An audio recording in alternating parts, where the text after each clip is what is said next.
show where high culture and pop culture collide. This episode of You Don't Know Jack is sponsored by Lil Frankie's Flea Circus, the circus where every kid's a wiener.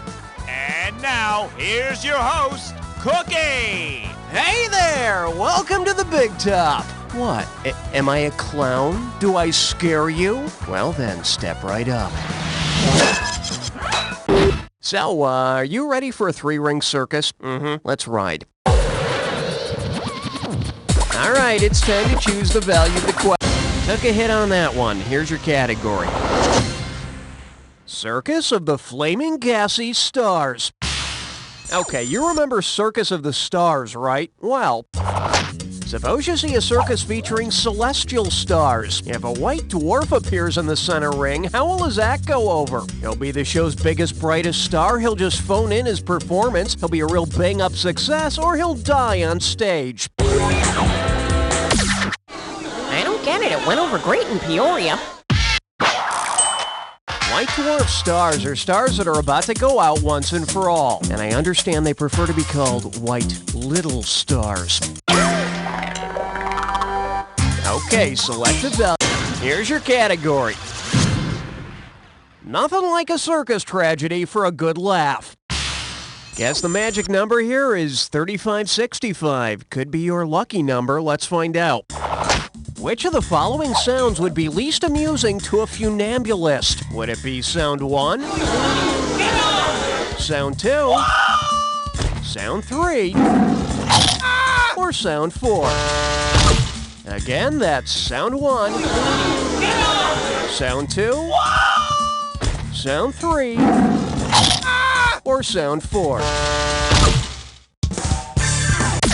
A funambulist is a tightrope walker. I'm guessing they wouldn't be amused by the sound of someone falling to their death.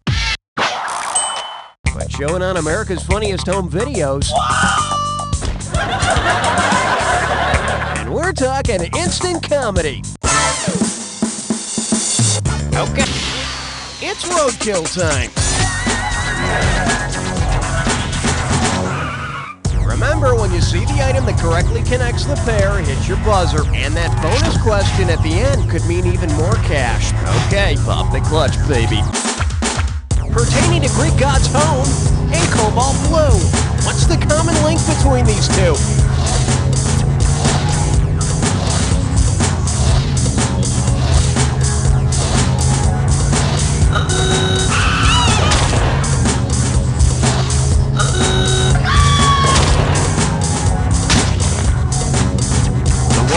White and close association.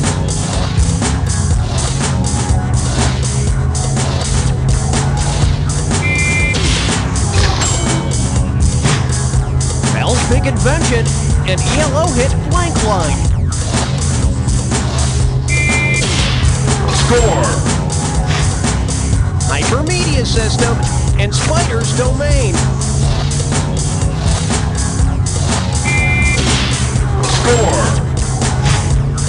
Place to hang your shoes, and Shaft's Richard Round blank.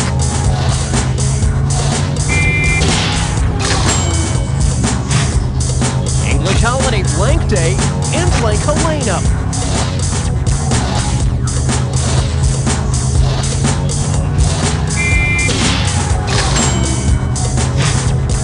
High-ranking military officers and orchestra section.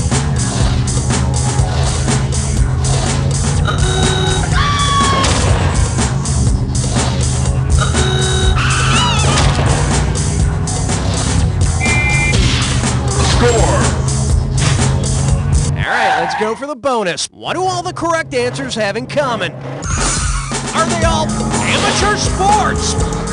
Types of rings? Oh yeah, put it in the bank. Yeah, give me a ring sometime. That's what your current score looks like. Let's keep going. Alright, your category is... I'm a graduate of Wasamata U. And right this way, please. If Rocky the Flying Squirrel became a flying Wallenda, what would he be? A great tightrope walker with a moose pal? A goggles-wearing stunt pilot with a moose pal? A rodent cannonball with a moose pal? Or an androgynous flying clown with a moose pal?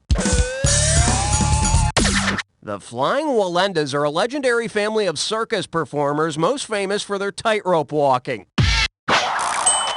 Unfortunately for Rocky, if he were a Wallenda, he'd probably also be known for falling off of said tightrope.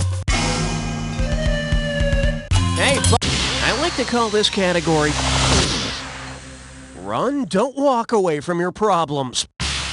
Okay, play ball. Who would be most likely to run off and join the Circus? A free spirit who wants to sing on Broadway, a restless freak who likes cruise ships, a troubled teen game show fan, or a quiet loner with a gambling problem? Good bet. Circus is a Las Vegas casino. They've got an amusement park there, a hotel, restaurants, circus acts, everything for the quiet loner who doesn't like quiet or being alone. This one's called I'm So Mad I Could Toot. Here's the question. If you're angrily playing the organ-like instrument known as the calliope, what is the most accurate way to describe what you're doing? You're banging your head against the wall, you're working up a lather, you're blowing off steam, or you're stomping your feet. Gross. Oh, look what I have here. The correct answer. What the hell is wrong with this damn piece of damn sucker? A calliope is a steam-powered musical instrument, so you be blowing off steam. But you just can't stay angry for long when you're playing a calliope, now can you? Hit your buzzer to select the value you want. May I say zoinks? Here's the category. Boy, did you Piccadilly. You ready? Let's go. If London's Piccadilly Circus were actually a circus, who would be the ringmaster? The god Eros, Lord Nelson, Queen Anne, or St. Paul? In the center of Piccadilly Circus is a fountain statue of a little winged guy. The statue is known as Eros. And if you like clowns, you'll love Piccadilly. There are clowns everywhere. Clowns who shop and have funny hair. All right, we're calling this one Any Palomino is a pal of mine. No. And now the question. Say Ringling Brothers actually had a unicorn in their show. According to legend, who would have captured it for them? A trapeze artist of noble blood, a pure of heart lion tamer, a blind strongman, or a virgin ringmaster? According to legend, unicorns can only be captured by virgins. Well, duh. I mean, who would you go to if you were a horny horse? Okay, coming up. The greatest math test on Earth. You've heard P.T. Barnum's famous quote, "There's a sucker born every minute," right? Well then. How many suckers were born last April? 1,440, 43,200, 864,000, or 2,592,000? 864,000? No, that's wrong. But don't be mad at me. All right, let's take a look at the right answer. 60 minutes times 24 hours times 30 days means 43,200 suckers. Of course, since 1871, when Barnum started his circus, there have been about 62 million suckers born, which pretty much explains the Midwest. Oh, what? That joke killed them in Peoria. All right, it's time to choose the value of the question. Let's do it. Here's your category. Always remember to keep your barker on a leash. Hey, you know carny is slang for carnival worker, right?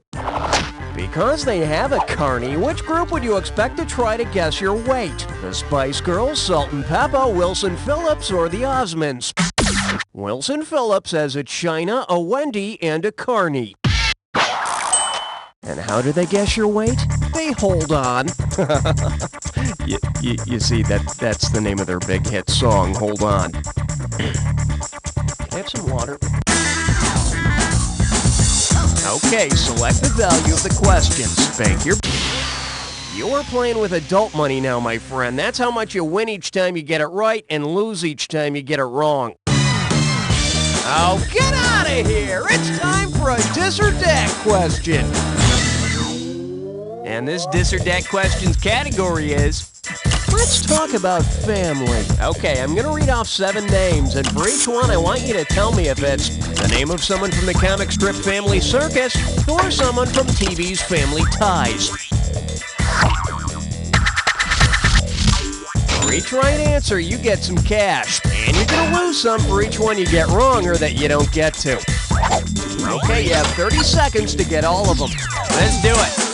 Jeffy, Family Circus. Hillary, Billy,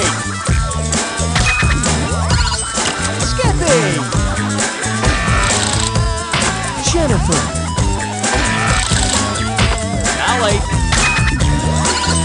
DJ. You lost 2 of them, but at least you got the majority. Let's look at your total score. All right, there it is. Let's keep moving. Now select the highest value and see if you... Okay, give it up for... It's a 3-nipple ring circus. So, have you heard about the bizarre spectacle known as the Jim Rose Circus? They were part of Lollapalooza, for instance. Well, anyway... Say you attend the Jim Rose Circus for some wholesome entertainment. When you leave the show, what's the one thing you'll not have learned about the human body? A penis can carry the weight of 2 irons, a woman can pleasure herself orally, an adult body can fit through a tennis racket, or it is possible to drink the same beer twice. You know, the Jim Rose Circus provides a lot of unique entertainment, but that particular act is not part of it. Okay, folks, let's hear it for Spineless Susie! And remember, ladies, do not try that stunt at home. Yeah, right. Hit your buzzer to choose the value of the next question.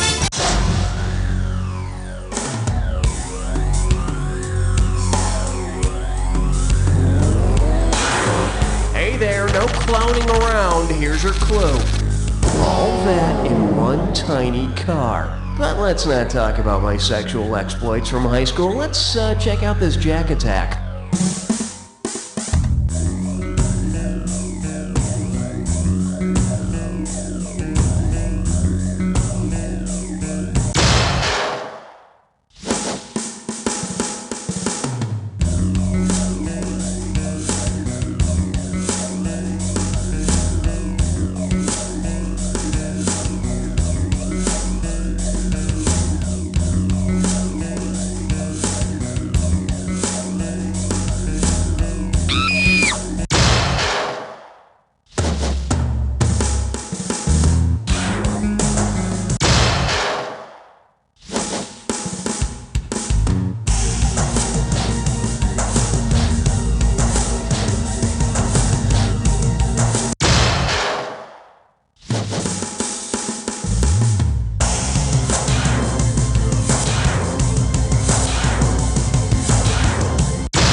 So close! Just as well no one was around to see it anyway.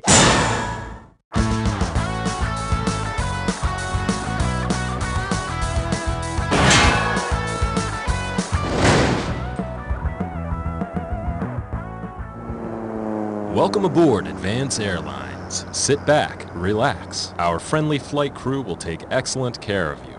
Here, sir. Your seatbelt needs to be good and tight. Excuse me, ma'am. Would you care for a foot massage? We want your flight to be an extremely pleasurable and memorable experience. I'll gladly help you stow your tray table, sir. I'll just need to sit on your lap. May I put my arm around you, sir? Would you like to join our Mile High Club? At Advance Airlines, we're getting our customers off the ground. The catcher signal called for a brushback high and inside, but when I looked down at my bracelet, I thought, what would Satan do? So I beamed him in the head and turned all the fans' hot dogs into snakes. Satanko.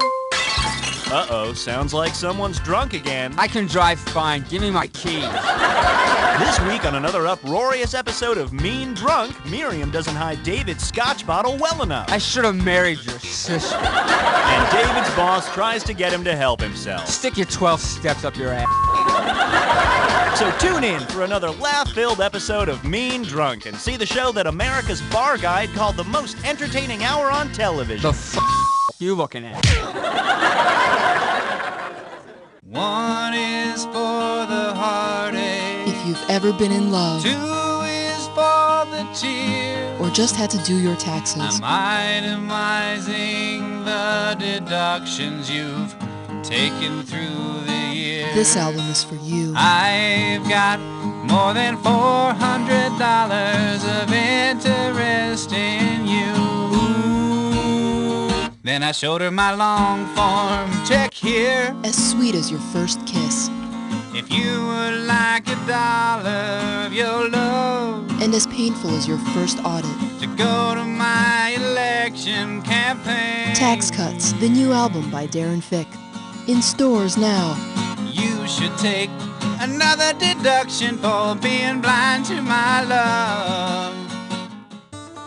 Bring nature to your bathroom with Twigs and leaves. very natural toilet paper made of. Twigs and leaves. It's not post-consumer content. It's not recycled paper. It's not even paper. It's just Twigs and leaves. we collect from the forests of America. back in the natural days, before there were real bathrooms, before there was toilet paper. They used Twigs and leaves. pick up a sack today, now with 50% fewer thorns. Not for use with actual plumbing systems.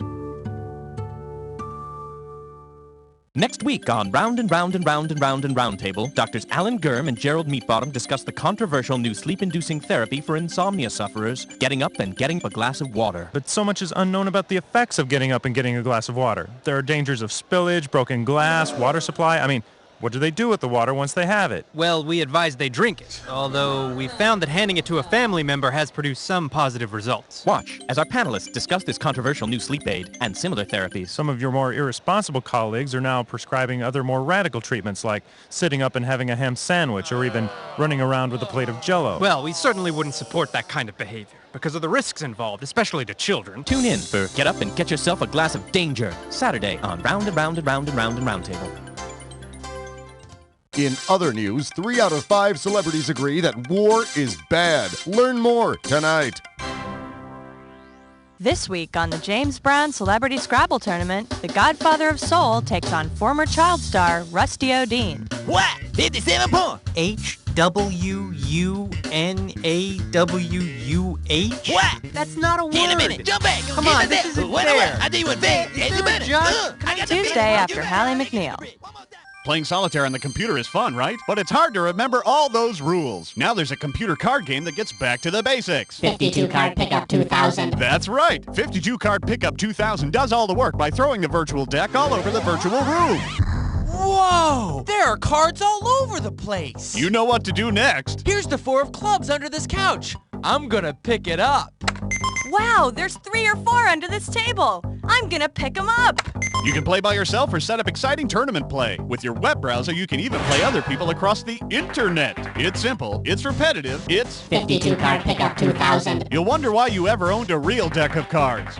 Yeah, can I get the steak without the meat? Sorry, sir, that's not possible. Ugh, where does a vegetarian have to go to get a decent meal around here? Come on down to Joe's Backyard for 2 acres of vegetarian delight. For only $9.99, I'll set you out to pasture, and that includes unlimited returns to my grass buffet. Now I don't have to stay home when my non-vegetarian friends go out to eat. I can even bring my dog. Depending on the time of year, we've got 4-leaf clovers, dandelions, daisies, crabgrass, and of course our most popular item, good old-fashioned grass. I'm a vegan, and I feel more comfortable knowing that my dinner wasn't cooked in the same pan as some helpless hunk of butter. I like not having to use utensils. It's so natural. Wow, look how green that grass is under Joe's lawn chair. My mouth is watering. Let's graze. Hey, Joe, why is it called Joe's backyard? Because I'm Joe, and it's my backyard.